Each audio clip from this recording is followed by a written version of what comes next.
Columbia, I've seen your mountains high, seen your pretty rainbows and your blue crystal skies, watched your winding rivers as they flow around the bend. To me you're not a stranger, you'll always be a friend. Coming to you from the West Coast, this is Politicos. Today is January 24th, 2019, and this is episode 122. Politicos is the BC Politics Podcast. Tell us what you think by leaving a review or get at us on social media. Most importantly, help us build the show by throwing us a couple bucks a month at patreon.com/politicos. I'm Scott Glenboom. And I'm Ian Bushfield. We're recording our final show in my Kitsilano studio before I move this weekend, because I'm now joining the landed gentry. And so we'll find a new place next week to record. But on today's show, we're going to do a deep dive on the Plecas report, because this is gold. It's just podcasting gold. But first, Politicos is in partnership with BC Today, British Columbia's daily newsletter dedicated exclusively to BC politics. Sign up for a free trial to have unique coverage of the BC legislature delivered to your inbox every morning. Listeners to Politicos enter the offer code CITIZEN for access to a special rate. For your free 2-week trial of the newsletter, go to britishcolumbiatoday.ca. So let's talk about the alleged truckload of alcohol and much, much more. I printed it off on scrap paper, 2 pages per sheet, just to save a bit of paper, but 76 pages. I guess the background is this is what we've been waiting for. This is the laundry list. This is what Darryl Plecas told us would make everyone throw up when it came out. Yeah, so for a bit of background, back in November, all of a sudden the House voted to suspend the Clerk and Sergeant-at-Arms at the legislature. They were promptly marched out of the building. By Victoria Police. Yes. And everyone was kind of left scratching their heads. Over the next month or so, questions got raised. Why was this happening? And that was a big issue because apparently nobody had asked that at the time before the vote. And then in December, the Legislative Assembly Management Committee, the committee that nobody ever pays attention to. It also hadn't really met much, yes, to be fair. Which it turns out is prophetic. Yeah, there was that met in December, and there was a big argument over whether or not Plecas should reveal why he asked for these 2 people to be suspended, and promised us that in the new year we'd get the report on it, and, well, this past Monday it got released. So the initial LAMC meeting this week, it wasn't clear if anything was going to come out. Even at the start of the meeting, Mary Polak was saying, we should release everything. We should even release the legal advice we are given on whether we can release anything, which, they're technically allowed to break their privilege. Yeah, they're the clients, so they get to decide what to reveal. But generally, you don't reveal that information because you kind of give up some cards that you might need later. And so everyone kind of rolled their eyes at that. And then they went in camera for a couple hours, and we'll never know what happened there. But after, it turns out they were willing to release Darryl Plecas' full 76-page confidential report, which I think reading it is what he also wanted, but he just wanted to make sure that LAMC had its decision respected. And it's great. It's so great. Well, it's bad in the sense that, what is in here is not good. No. But it makes for some entertaining in a somewhat bad for our public institutions way. Yeah. The overall takeaway is if the many, many allegations in here are true, it points to a deep structural culture of entitlement and pissing around with public dollars. Even frankly. If a fraction of it's true, it's bad. Yeah. I think the best place to begin is with Darryl's own account that's in the background, which starts on page 6.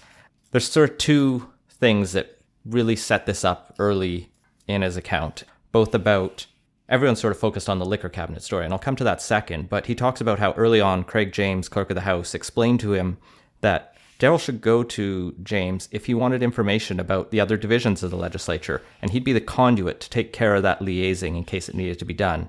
Later, Plecas finds out that James had gone to all the other departments within the legislature and told them that he would be the conduit. So as soon as someone's controlling that information, it kind of puts up a flag that accountability is falling down. Yeah, though there is also just reasonable, smooth flow of information thing. That it's not inherently suspicious on its own, but it gets really suspicious when everything else comes out. And that's, I think, the whole lesson of this. A lot of these are so trivial, but each individual trivial thing that could be explained on its own. Mostly. I mean, Mostly. Some of them are definitely... The alleged truckload of alcohol is pretty hard to explain. Yeah. But the second thing that kind of starts throwing flags in Darryl Plecas' mind is when he's in his office and he's told that there's a jug of water, a bucket filled with ice, and fresh flowers there, and the water and ice will be refreshed twice a day, and flowers are placed every week. And he says he opened the cabinet and saw it was full of liquor. Looking at the bottles, I recognized one of them and remarked, "Gee, that's an expensive bottle of scotch." My new assistant said, "Mr. Speaker, you can have any kind you want if that's not good enough." He says it's been his previous experience that the government does not pay for alcohol for staff or members' personal consumption, so this was surprising to him. And it's, I don't know, someone can throw up a defense that having a bit of alcohol around isn't the worst thing in the world, allows him to entertain. It's what you'd expect in the business world, maybe, in a CEO's office. But in the Speaker of the Legislature of the province of British Columbia, it was a little weird. And so those kind of feelings are going on in Plecas' mind, and that leads him into conversations that, he has very early on with Craig James, where James is asking for a life insurance policy because apparently he's paying it out of his own pocket, but he thinks the legislature should be paying it. And he keeps trying to get this on the books, but it's never a formal contract renegotiation. It's just here, sign this thing. And Plecas in his first couple of weeks is I guess I'll sign that. I'm sure it's been approved by someone. And a lot of his initial approvals seem very much based on the people are saying confident things and I'm new here. People wouldn't try to take advantage of me. I'm from Abbotsford where everyone's nice and friendly. It does have a very, gee whiz, I'm from small town and now I'm in the big city. I guess this is how things done. Oh wait, this is not a good way to do things kind of feel. And so James goes on about this life insurance requested a couple times. And I was going to talk about this a little bit later, but it kind of ties into also this retirement payout that James kept coming forward with, which is too complicated to really recount on a podcast here, but it ties back to a policy they had in the early 80s before James was hired, which was 87. No, I think it was there's a 2-week overlap basically there. But the point is James is trying to claim a $300,000 payout, which he did get at one point, and then he was trying to get again, even though he's not retired. And the program was discontinued in 87. Yeah. So the whole thing is messy, but that one relates to hundreds of thousands of dollars. And so we're starting to get into big business there. But let's talk about travel, because that comes up a lot. Because these guys like to get around. So one of the other things that arose suspicion from Plecas was when the three of them went off to the UK and kind of did a whole lot of nothing, at least in terms of business stuff. They had a few meetings. One with MI5, because why not have the Speaker of the Legislature of a province meet with British security services? Boys in Short Pants came out before us on this and mocked this pretty heavily. But technically, BC's legislature has had a terrorist threat against it. And so the Sergeant-at-Arms, who's in charge of security, does have some justification for wanting to be prepped for that level of threat. And MI5 seems like a good place to talk to. Yeah. I mean, there might be better ones, but... And the Speaker has overall responsibility for that too. So it's not inherently unreasonable, but it's still a bit of a stretch that would be the point of contact. And turns out, they didn't actually talk about all that much. It's the sort of thing that could have been handled in a briefing note or something. Or when... Or a phone call. Dinners are, quote, purely social. Being there and making contacts can be valuable, but again, in each of these cases, you could maybe justify one, but when they're then... It basically is a quote-unquote work trip when almost no work got done. But they did go to a lot of suit stores and gift shops. So on this first trip, they go to Eden Ravenscroft, which I guess is the store that sells parliamentary robes, because they needed to get a fancy speaker's hat for Darryl. I don't know what the tradition is, if they always go and get a custom hat. I imagine they get a custom hat. I don't know if they always travel to London to get it. Seems like the sort of thing you could call a tailor in, have him take some measurements, and email that to London. But what was a little bit more troubling about this visit is, while there, James and Lenz, who are both there, kind of browse the store, and they end up finding a couple suits that they like. And Lenz goes to buy one, and he just says, oh, it's all part of the uniform, because there is a dress code to work in the legislature. But the suits they buy, in this case, was a navy-colored suit, and later they get a gray suit. But in both cases, the Legislative Assembly's dress code is black suits. And this suit was 662 pounds, or $1,100, which is, I guess, what a nice suit costs. I've never spent that much on a suit. But when you're getting the wrong colored suit and just kind of joking about it, allegedly. And then they go over to the gift shop for one of the many gift shop appearances, because apparently that's what you do everywhere. A whole table with this all laid out. This time they just bought souvenirs, scotch, stationery, and it's later when they buy the mustard, but you really wanted to talk about mustard. Yeah, so one of the many gift shops that they stop at is the British Parliament's gift shop, where among the many items of stationery and chocolate they get is mustard. And it turns out if you actually go onto the Parliamentary gift shop website, they sell exactly one type of mustard, which is gunpowder mustard with Guy Fawkes on the tin, which is like kind of weird. Like I'm not going to pretend I get the British culture around this, but like it seems weird that what was essentially a religious terrorist attack is kind of branded onto things they just sell. Those. It'd be like going 500 years in the future and having New York sell like Bin Laden branded bagels or something. It's just weird. Okay, but because I've read this so thoroughly, I know that Fawkes comes up elsewhere in this report. It's kind of a recurring theme. Like they bought like another trip. They got butts on the gunpowder. Like it's powder plot and when they go to Richmond, Virginia for the National Legislative Services and Security Association training conference, and this is Gary Lenz and Darryl Plecas. Lenz, of course, also brings his wife and daughter, and Mr. Lenz's specific presentation was on Guy Fawkes himself. So, nice little tie in there. Maybe he's just got a little passion for parliamentary terrorists. So, they also, of course, go to the Scottish Parliament gift shop when they're in Edinburgh, and Mr. Lenz ends up buying cufflinks, a woman's brooch, trinket box, and other things that were all, quote, miscellaneous uniform items at a cost of $160. A brooch he buys, he had joked he was going to get for his wife. And then they also go to a gift shop at St. Andrew's Golf Course in Scotland and bill the transport both ways on almost all of these situations. So they end up taking a lot of limos or, hired cars as opposed to taxis, or what Plecas would do, which is apparently take the tube in London, which I'm totally cool with, but I can understand at least if you're like 4 people on a business trip taking a taxi.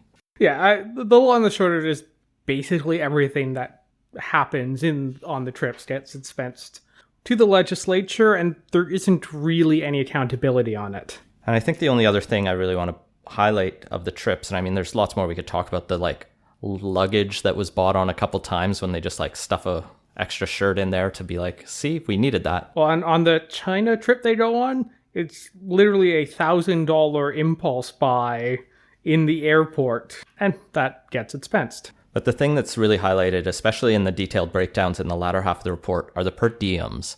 And it seems like, according to the records Darryl Plecas provides, Craig James likes putting down for full per diems almost every day on his trips, whereas Gary Lenz will sometimes, go, all right, I was provided lunch or breakfast by the hotel or this. And then Darryl is like judicious about it. He's like, I am only claiming per diems for the meals that I bought, which I think is the policy and at least good ethics. Definitely sounds like the Leg's policy on this. I mean, some organizations don't want to deal with like individual receipts or whatever, and they'll do like a general per day thing. But like in this case, yeah, the policy is you don't claim a meal that you get fed by someone else, which is reasonable. Yeah.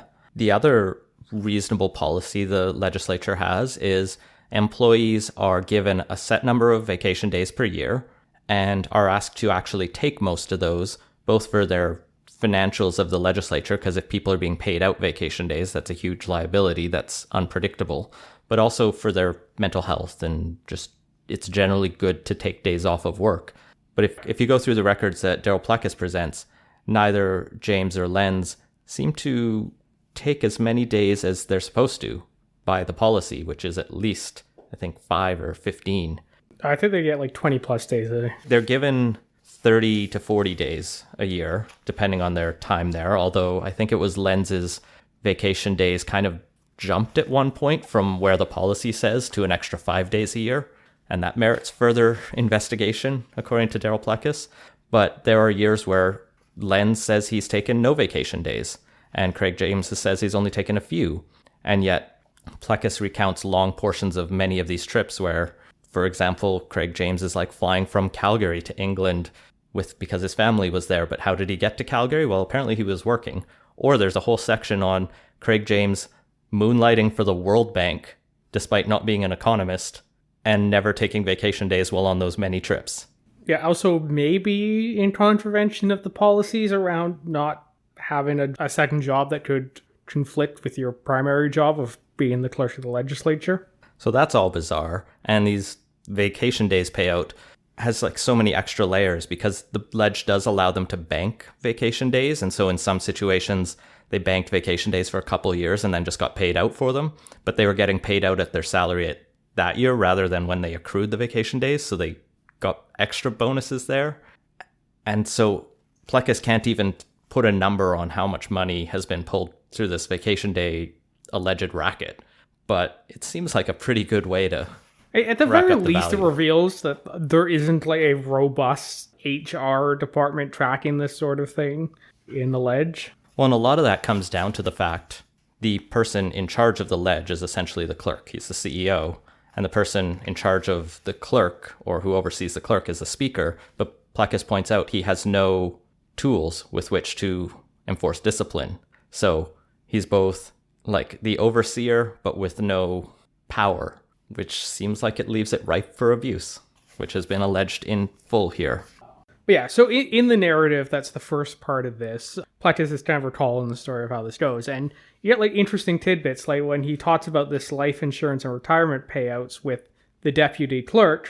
The deputy clerk's response is, I can't believe he's doing it again, which means there's clearly been some issues before. And it's like, people have known about it and it hasn't necessarily risen up to the level of, oh shit, we better actually correct this. Yeah, that and one other comment that I'll bring up in a second really highlight that it sounds like this is a well understood phenomenon. Anytime you have like a toxic workplace, everyone kind of has their whisper network of, oh yeah, so-and-so. And everyone knows, but no one says it loudly because they don't want to get sued or fired. And it seems like people may have been fired, but Plecas talks about how he talks to 16 people for this.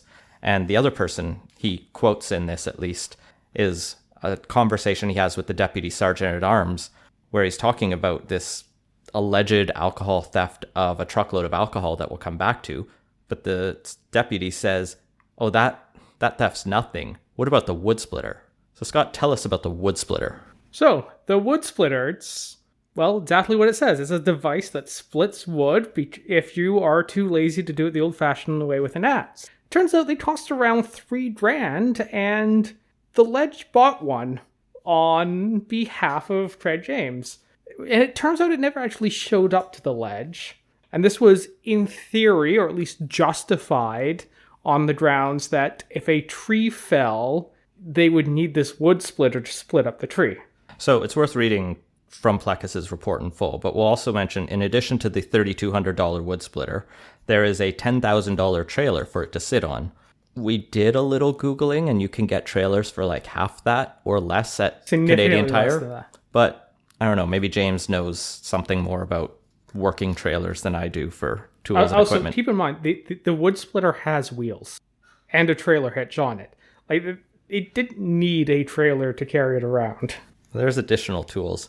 So Plecas is curious about this. So he reaches around, and this part of the report is written in the third person because he's trying to be more analytical about it. And so he says, from the speaker's inquiries, he understands the justification for the Legislative Assembly purchasing the wood splitter was that a crisis situation befell the Legislative Assembly, and if in the course of that crisis a tree fell on the legislative grounds, there could be a need to split the tree up for firewood for use at the legislature.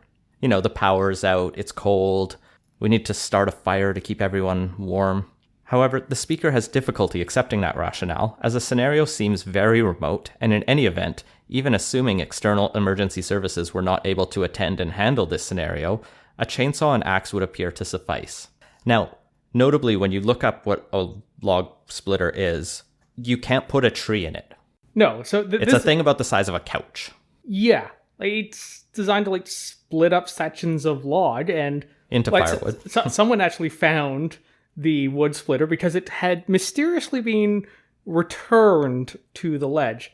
So that's actually mentioned in this report. I missed it the first time. But Plecas writes, on December 4th, 2018, Mr. James's lawyers, Vaskin Martineau, wrote to the Speaker and advised that Mr. James wished to deliver the wood splitter to the Legislative Assembly. The RCMP intervened and now have the possession of this wood splitter. The trailer was not at the legislature precinct as of November 20th, 2018, but the Speaker understands from facilities and maintenance staff that it subsequently materialized, parked in the parking lot without any indication of how it arrived there. And so a few days after this report, inquisitive journalists actually found the wood splitter, and within minutes, all of them had taken pictures of it and posted it to Twitter. Yeah, so if you go on Twitter, you can see it. So yeah, it turns out this specific model can take a 24-inch log in length and split up. And split it in 7 seconds.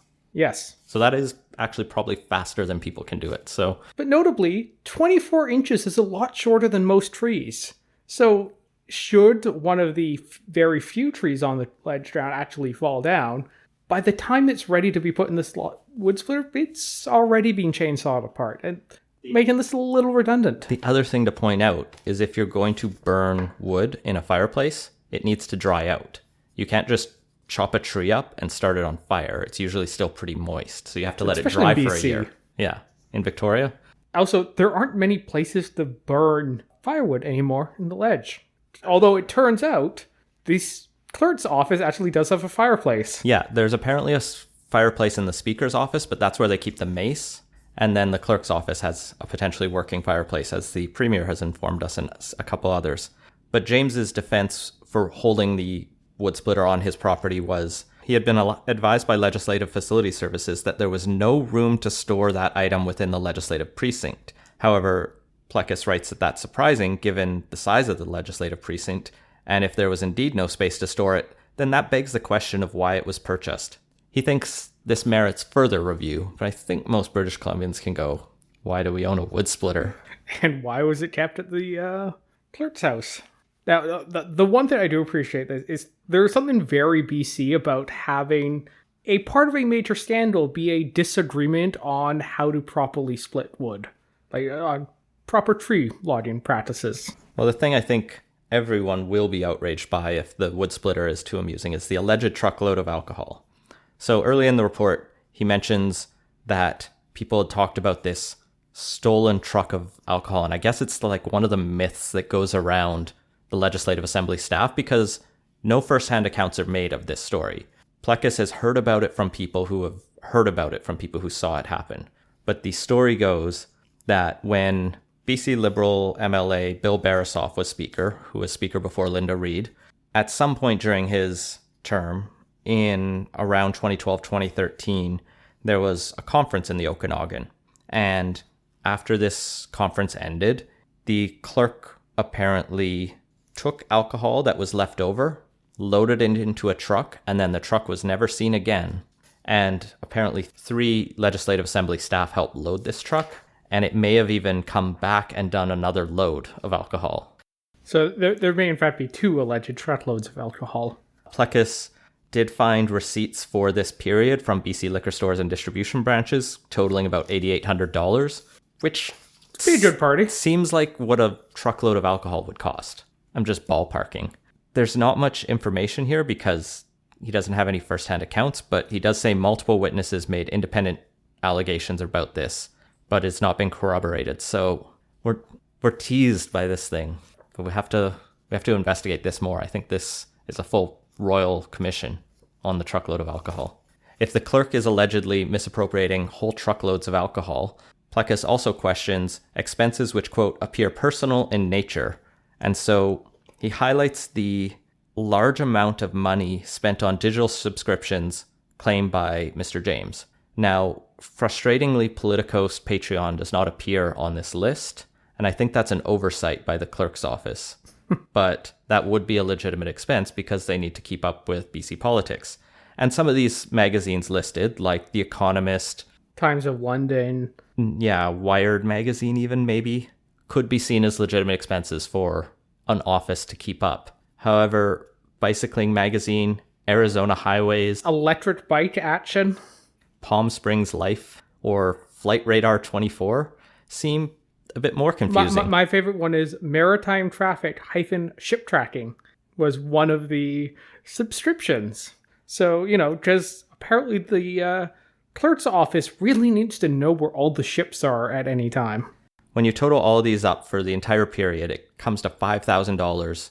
And in 1 month, there was claims totaling $720, because there's also like Apple Music in there, iCloud, and a few more magazines and other claims that you're getting hundreds of dollars a month for all of these subscriptions, including $278 for something called Spot Satellite Messenger, which is supposedly a tracking device that uses Globalstar satellite network to provide messaging and GPS tracking.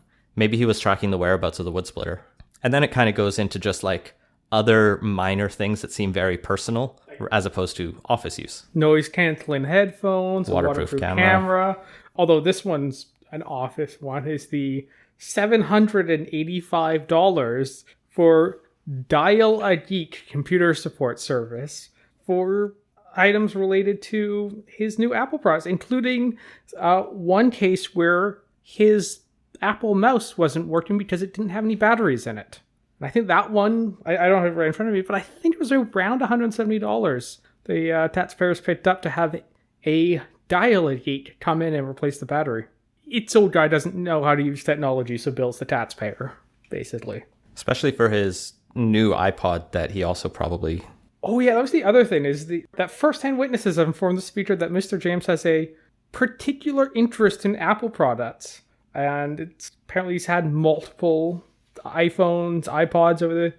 And at one point, he had as many as 9 personal devices paid for by the Legislative Assembly, because, sometimes you need 9 iPhones. Yes, and between April 2017 and July 2018, he's apparently reimbursed over $5,000 for computer-related items, noted mostly Apple products. The other thing I think to highlight, there's tons of other little expenses, but going back to the alcohol for a second, there's 2 wineries named. One is Painted Rock, which is in Penticton, I'm sure is just a nice winery, but Quailsgate actually comes up quite a bit. And Quailsgate is notable because the owners are very prominent BC Liberal donors. Like, the connections between the BC Liberals and Quailsgate are to the point where Ben Stewart, whose dad owns Quailsgate, is now the MLA for Kelowna West, and the guy who ran after Christy Clark stepped down. So we could say they're a favored choice, maybe. And that kind of brings up the BC Liberal connection, which is it was the Liberals who kind of pushed James into this role. He was 4th kind of highest ranking clerk for a number of years. And then the Liberals decided we needed a new chief electoral officer and didn't have enough time, potentially, depending how it was looked at, to get a new full chief electoral officer in for the HST referendum. And so Craig James was just parachuted in, essentially, as a acting one. And he made what were arguably, according to Plecas, some questionable decisions at that time around some of the government advertising around the HST referendum. But following all of that, he was moved into the clerk's office again as the clerk himself. And this was amid protests of the BC NDP, who said maybe there should be an open recruitment process like there has always been, and not just appointing someone who it kind of looks like you're appointing because he maybe ruled in your favor one time after you appointed him there. All of this is alleged, and Plecas says none of this is necessarily anyone doing anything wrong, but the appearance matters, and the appearance is bad here. Yeah, his appointment process wasn't without controversy. And that kind of leads at different points in this story Gary Lenz, the Sergeant-at-Arms, to be pointing out that, James is too close to the Liberals.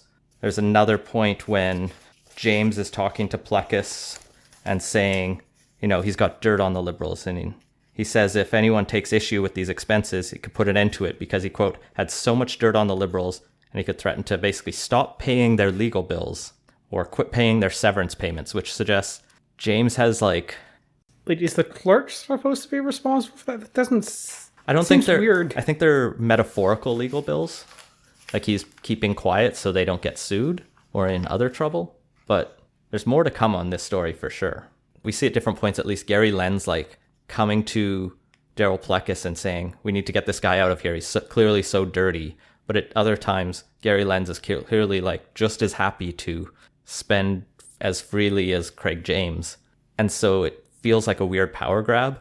And then there's this weird recounting of when Gary Lenz basically tries to buy out Alan Mullen by saying, you're a smart guy. We should give you a bit more work.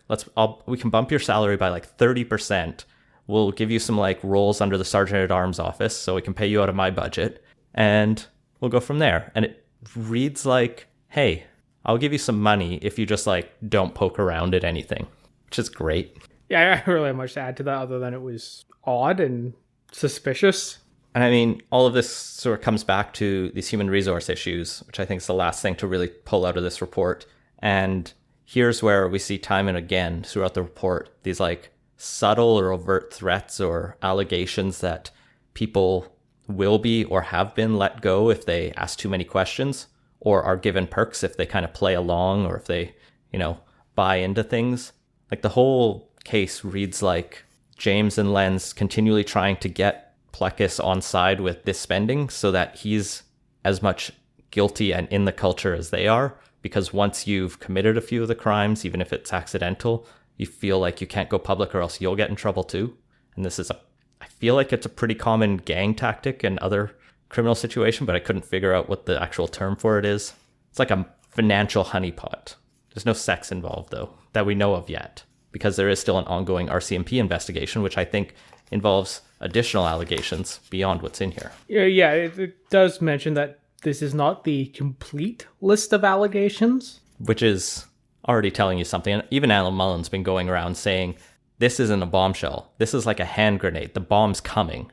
The thing that's worked against Mullen and Plecas, and maybe we'll get into this a bit in a second, has been their like grandiose sort of statements before now. I mean, this stands on its own feet as being grandiose and worthy of that, but they almost could have just not been yelling through December and then released this and been like, but I don't know, it added to the drama. Yeah, in fact, that's probably a good time to segue from the report, because I think we covered most of the highlights, although there's... The one last thing I wanted to bring up in the report is one specific whistleblower isn't named, but is given the initials AB. And he talks about these questionable expenses of an MLA who was using taxi and claiming mileage on the same day. And he comes out to Global News and Richard Zussman the next day as Connor Gibson, and the MLA he was working for at the time was Linda Reed. And he's saying he raised these at the time. Investigations were done, but they seemed to go pretty quick by Gary Lenz and just, everything's fine. And the total amount for that wasn't actually that much, but I guess Gibson just thought it was improper and should be flagged, which seems like the right thing to do. It's not so much clear if he was fired or just his contract expired and he kind of decided or was decided for that he not work with anyone in the legislature in the future, but that kind of thing came up again and again. So yeah, there's plenty more in here. Like, we kind of just scratched the surface of it. We didn't even talk about the one who got their car serviced in Vancouver when they came over for trips. Oh, I missed that bit. Yeah, and there's stuff like they hosted a conference, but did it in Washington State for some reason. So you can see a Mariners game. Like you said, are you hosting something if you have to travel to another country? Anyway, like there's just a bunch of other stuff like that, and we'll have a link in the report. Like, seriously, everyone should read this. And like, just go to basically any journalist Twitter page from Monday, and there'll be all the highlights broken out as well. But yeah, there's a lot more in here that we didn't cover, and we could literally spend hours just going through this. We might do a spin-off podcast that's just a dramatic reading of different sections, but that might be a bit of work. Yeah, but we should probably segue over then to, the fallout from this. First, it's worth mentioning the statement Craig James and Gary Lenz released, pretty much denying everything. So they say, we are shocked at what the Speaker and Legislative Assembly Management Committee have done today. Prior to the release of these allegations, no one shared them with us, no one told us what we were being accused of, and no one gave us any chance to respond. they still talk about it being a public humiliation and the compounding of the harm done by releasing this. And I think there maybe is a legitimate point of, if you're firing or sort of putting someone on leave, maybe there is a due process element of bringing the allegations to them first. Now, they haven't been fired, but they've kind of been treated in a way that's effectively firing. Yeah, and it's potentially problematic to have the information come out in the media first. Although the fact that the wood splitter ended up coming back after they were suspended does indicate that there might have been some knowledge of the issues surrounding this. Well, the fact that their lawyer wrote a letter saying they'll give this back suggests they were talking to someone in the intervening weeks about something. I expect we'll see a much more thorough response from James and Lenz's counsel, because I believe Lamsey has given them like a couple weeks actually just to respond. It's sometime in early February that they have to have their response. Yeah, I think it's first week of February they're supposed to have their response back. So that'll be interesting, because it'll be tough to respond to everything in here in a very quick amount of time, especially when you don't have necessarily access to all your files at work because you're suspended. The other weird bit this week has been the story of Wally Opal, who was helping Plecas as an extra special advisor in the fall, at pretty much the end of last year, sort of brought on when Plecas and Mullen didn't know when to stop talking. And Wally Opal is known as the one you bring in to just not talk, Stonewally. But Mullen said earlier this week he's no longer working with our office, and Opal stonewalled his own employment status, it seemed like, because he went on the John McComb show yesterday, I believe, and said, I still am with the speaker's office, but I don't know for how long, and if they don't need me, then I won't need to be there anymore. And I have lots of other things going on. So is he working there or not? I asked on Twitter, and someone said probably not, and I think other people are still saying yes, namely Wally Opal, which is not encouraging when you're in the midst of a employment and expenses scandal. Yeah, if you don't know who's being employed, that's troubling. That's kind of the sideshow. Beyond that, we have a lot of questions still remaining out of this. Namely, I think we still need to figure out what's sitting in the RCMP and Special Prosecutor's investigation. Because if this is the employment stuff that doesn't touch on the criminal stuff, what can that include? Yeah, I could see there'd be like fraud-related stuff, like if you change the receipts for what you purchased from, which is documented, charcoal to black. Yeah, to like you could definitely, I think, make a fraud case out of that. I'll let our lawyer listeners correct me if I'm wrong on that, but like you could see some stuff where the RCMP could be brought in just from what's in the report itself, but it also really does sound like there's other stuff that may be more serious. Well, because when you have a culture like this one allegedly is, that's toxic and full of entitlement, and people are kind of running their little fiefdoms, this is the kind of place where all kinds of other abuses happen. I mean, this is what the Hollywood Me Too scandals have been about. That's not necessarily to say that's going to come out of this, but I wouldn't be surprised. But who knows at this point.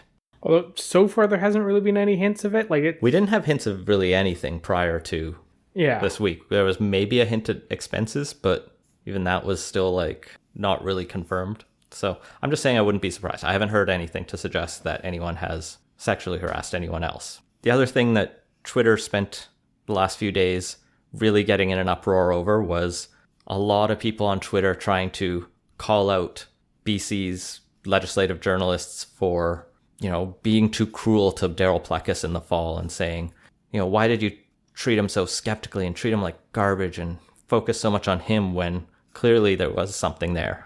So this report has what was the inciting incident for everything? That's answered very clearly and detailed. But there's still, I think, a lot of very valid questions on how Plecas handled the whole situation. From some of the stuff in his own report about him signing off on some of the stuff, even after he had questions on it, to how it was handled when the Clerk and the Sergeant-at-Arms were suspended. like as we discussed at the time, like nobody really knew like why it was. Like the three House leaders decided on this course of action without really any details on it. Well, and then like 3 days, I mean, it was like 3 days later or something that Mary Polak and the Liberals were like, wait a minute, why did we actually suspend these people? And there's like a bunch of stuff like that. And like they definitely share some responsibility too for not asking the right questions. But like there was issues around that. And then like not releasing anything for a long time, like not even a basic, like there are potential misuse of funds. Like even just something as to even give a very high level overview on what the basic problem was, I think would have put to rest a lot of the questions, at least initially. And like having everyone kept in the dark for 2 months on this wasn't great. There was that weird moment where Plecas tried to make Mullen the acting sergeant-at-arms, and like that's never really been discussed on why that happened or anything. Like there's a bunch of at the very least questionable decisions that have been made in the Speaker's office. So one of the things I think we'll, again, maybe never know or won't know for a long time until the Matter of Confidence sequel is written with all the insider information. One of the things we don't know until that happens is who knew what when. Because I'm not totally convinced the House leaders were fully in the dark. I could see the situation where they were given enough because they did take a drastic action, and I can't believe that they just like had Plecas come before them and say, you need to fire these two guys right now. They had to at least know there was an ongoing RCMP investigation, because that would be a pretty good sign that maybe you should put these people on leave. But maybe they knew more.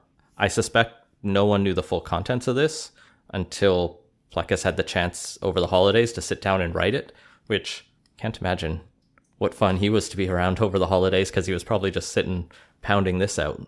The Sergeant-at-Arms things with Mullen was definitely the weirdest and most troubling, but I get the sense maybe he was just like, I want someone who's from outside, because this whole thing feels tainted. But yeah, outstanding question still.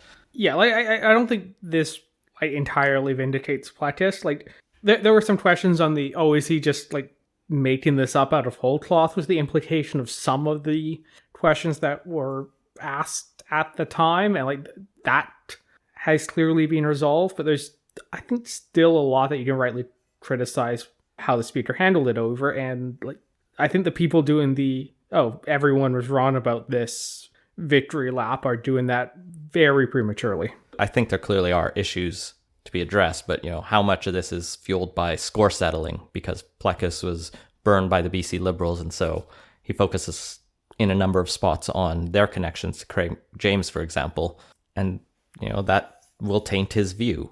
I mean, on the other hand, he can't look back far enough at the previous NDP administration, and I've seen some weird criticism that the NDP should wear these expense scandals because they happen while the NDP is in government. That's not a great look, or a good argument, I mean. And like there's Linda Reid, who's, as we mentioned earlier, has had questions raised about her expenses in relation to this. Like at the time, then House Leader John Horgan came to Linda Reid's defense. And like, yeah, that's a much more valid criticism than, we only discovered this after we took power. Which, like, you also then have questions on, well, like, this wasn't a small thing. It's been clearly brewing for years. How did nobody notice this? But, like, I don't think that's necessarily what the NDP should wear, is it's their fault because this broke when they were in power. Yeah, and I think to really break down the mechanics there, the oversight of the clerk's office, as I mentioned, is the Speaker. And the Speaker right now is not a New Democrat. He's an independent.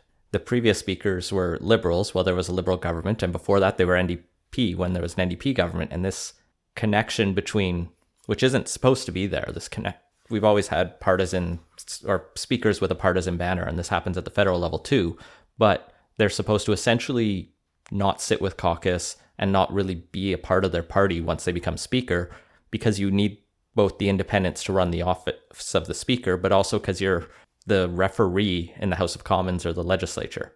And so you can't be picking sides so much.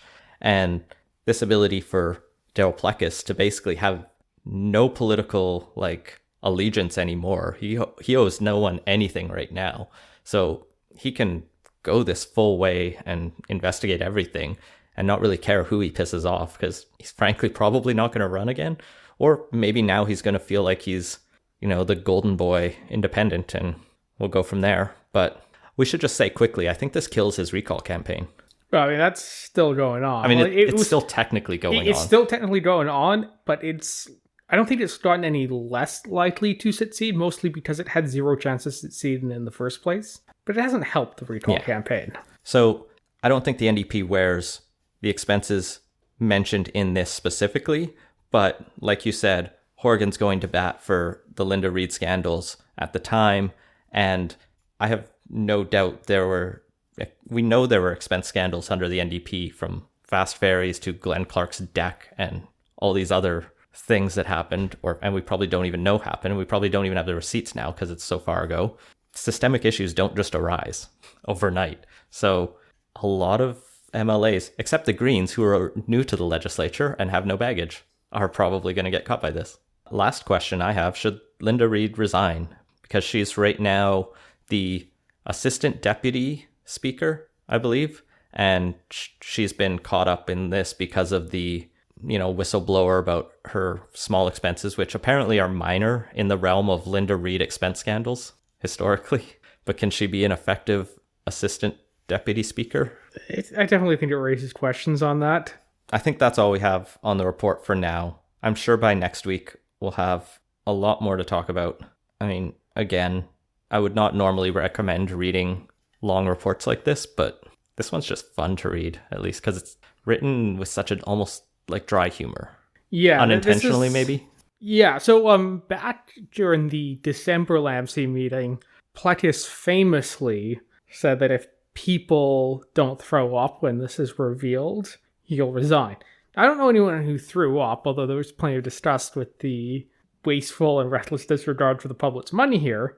But the general reaction the day this was released was humorous in a way, and that's mostly because this is really bad, but there's an absurdity in how bad it is, with stuff like truckloads of alcohol and random wood splitters, and that has, I think, led to this being a more entertaining scandal than most are. Well, I was saying to someone, I think on our Slack earlier today, that this is a very Canadian type scandal, and you called it a very BC type scandal, whichever way, in that there's no it's a misappropriation of funds. That's bad.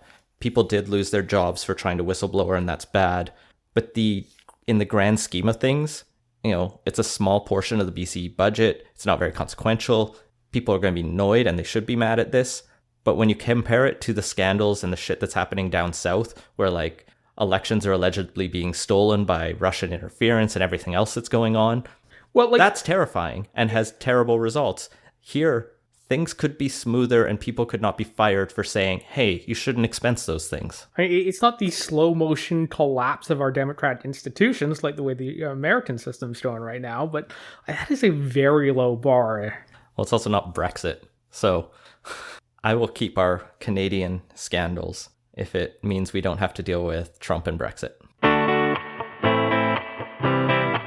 Let's go into quick takes and move from BC scandals to federal possible scandals involving where people's residence is.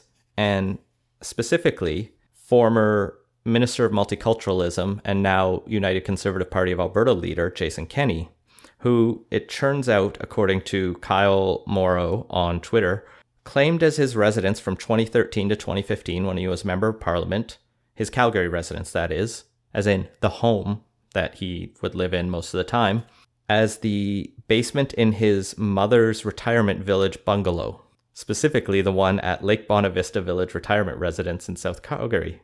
It's not clear, according to the Star, whether people who are not retired seniors can claim a residence in this bungalow, but apparently Jason Kenney did, and this raises questions because he maybe wasn't living there, and maybe he was just living in the condo he owns in Ottawa while claiming the I live outside a reasonable distance from Ottawa expense from the federal government.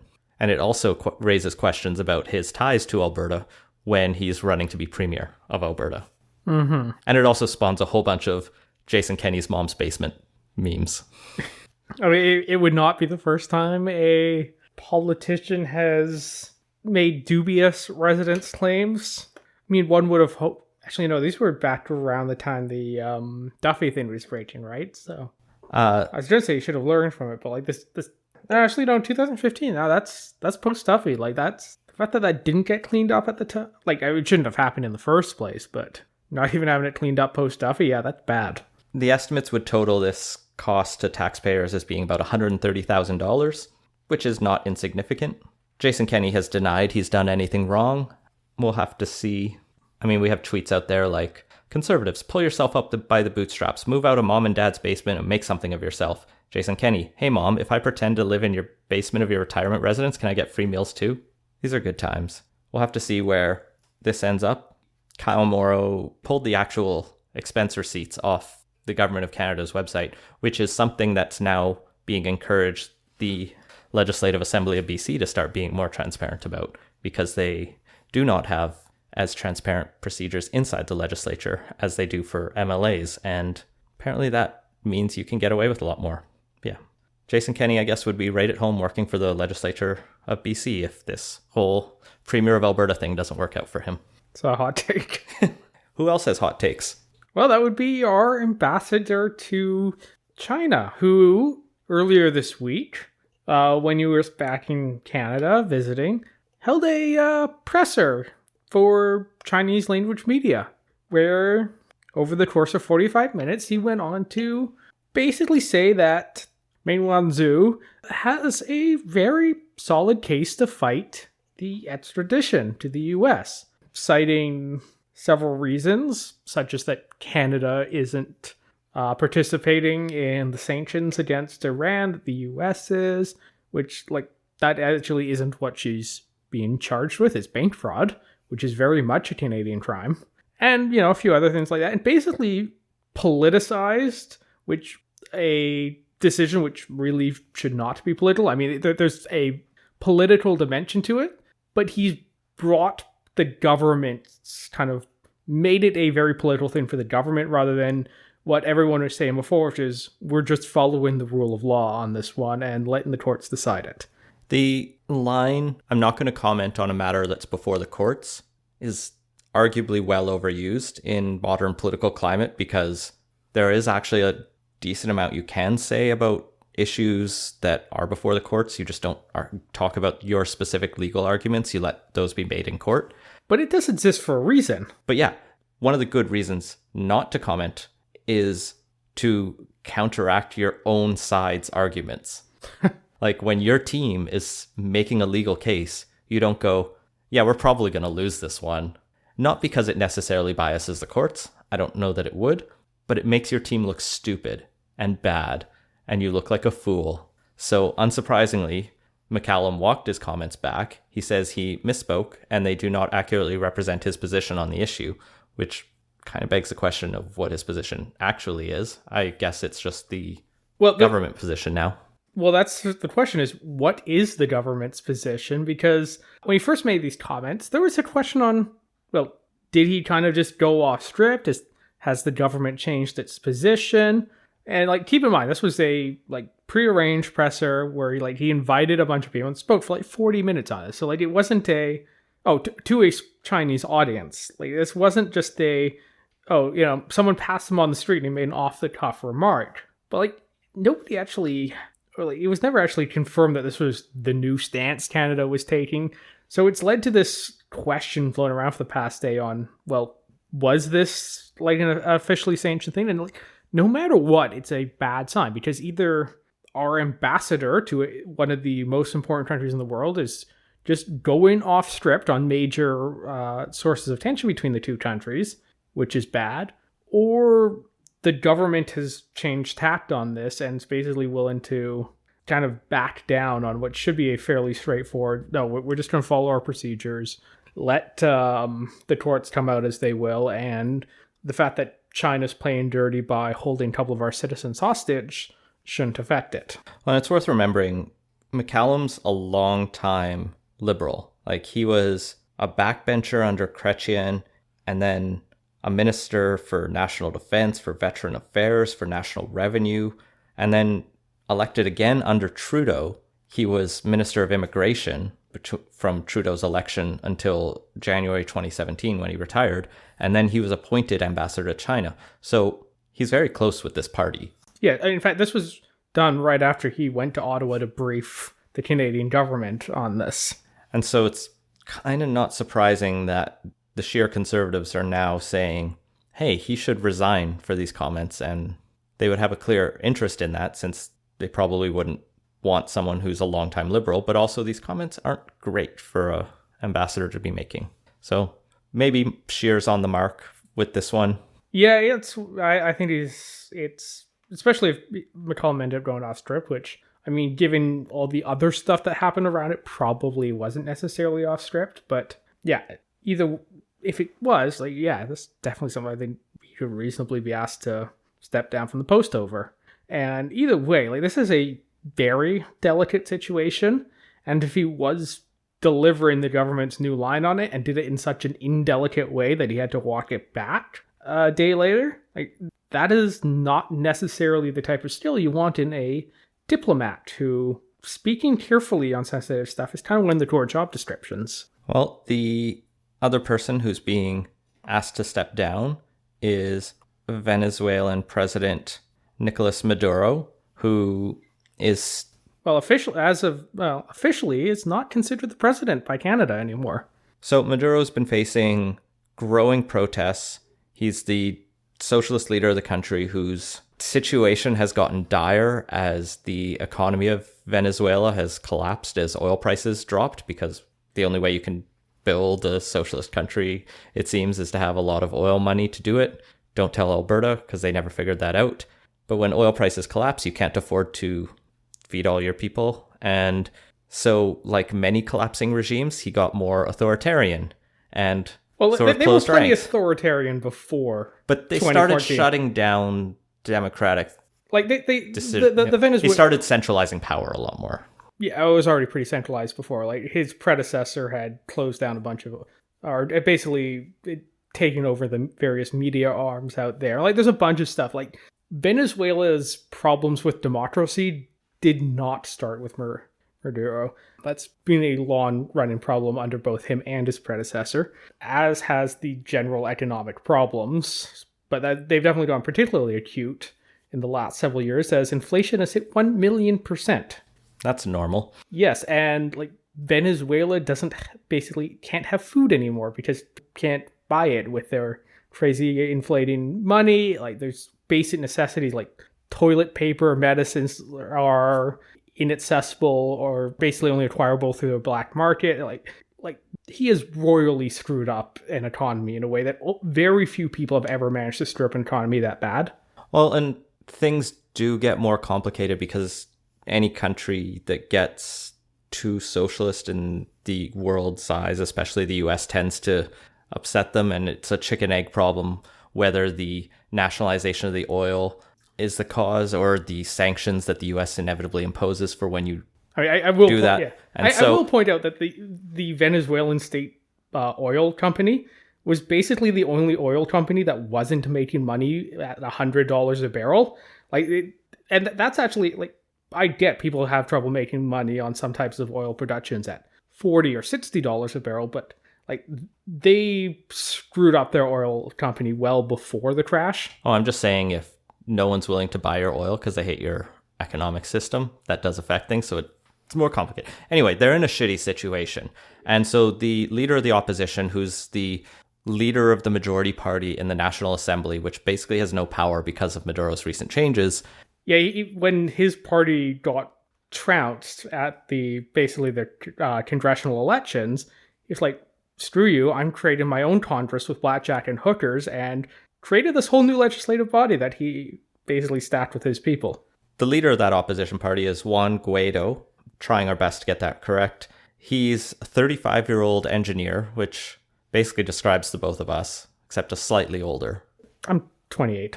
I just turned 33. So Guaido's done I guess, more with his life to become, well, in his words, the new president of Venezuela, because he appeared earlier this week and just took an oath before a crowd to be president and then disappeared. So yeah, he did this citing a couple provisions in the Venezuelan constitution that might, it's a little vague. And neither of us are Venezuelan constitutional scholars. So with that asterisk, might allow the leader of the legislature to step up if there is no legitimate executive power.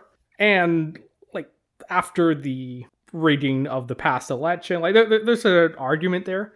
Like the point, it's complicated. Like we're not going to resolve who the rightful ruler of Venezuela is right now, but like it's also like, yeah, it's not clear either way. Well, someone who did resolve it is Donald J. Trump and his administration, who very quickly came out and said Guaido is the right and proper president of Venezuela, and we will make sure he is recognized as such by any and all means necessary, including force.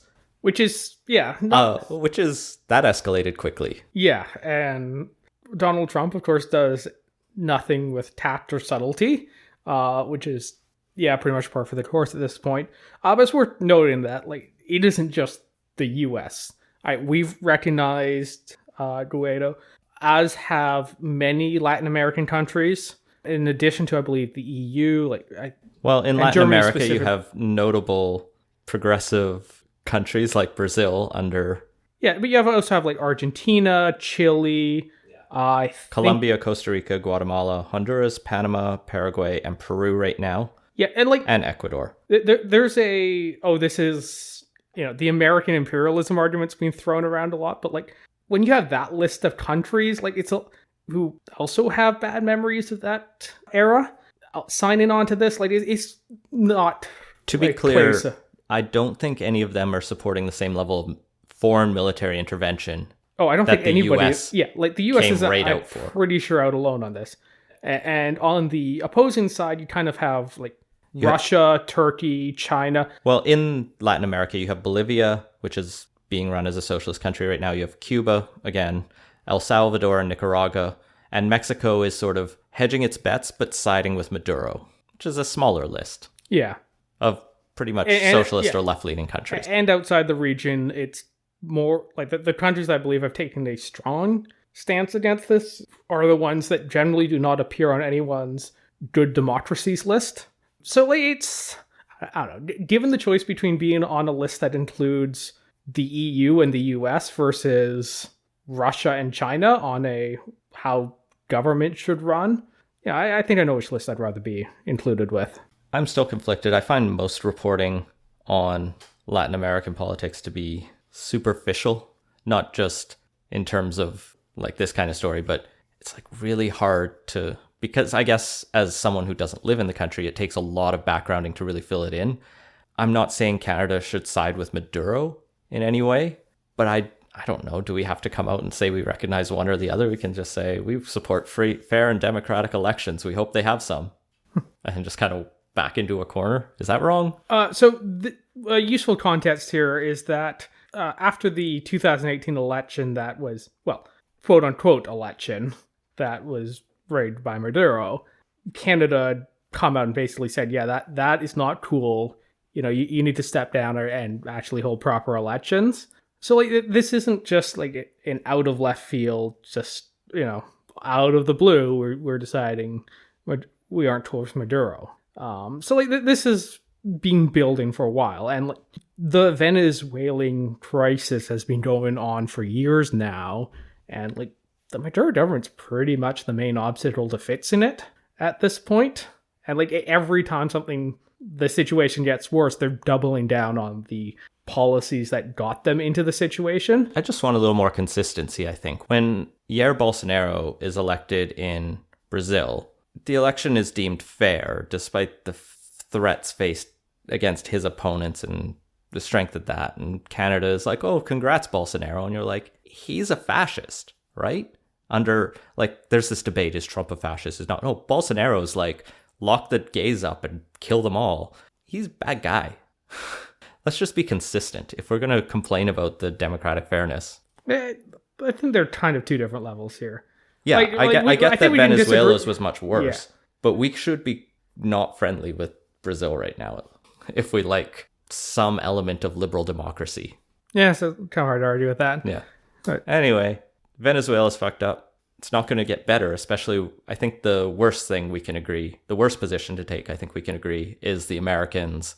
Yeah, we're ready to intervene to help make sure this political changeover, to put it in a non-calling it a coup way, happens.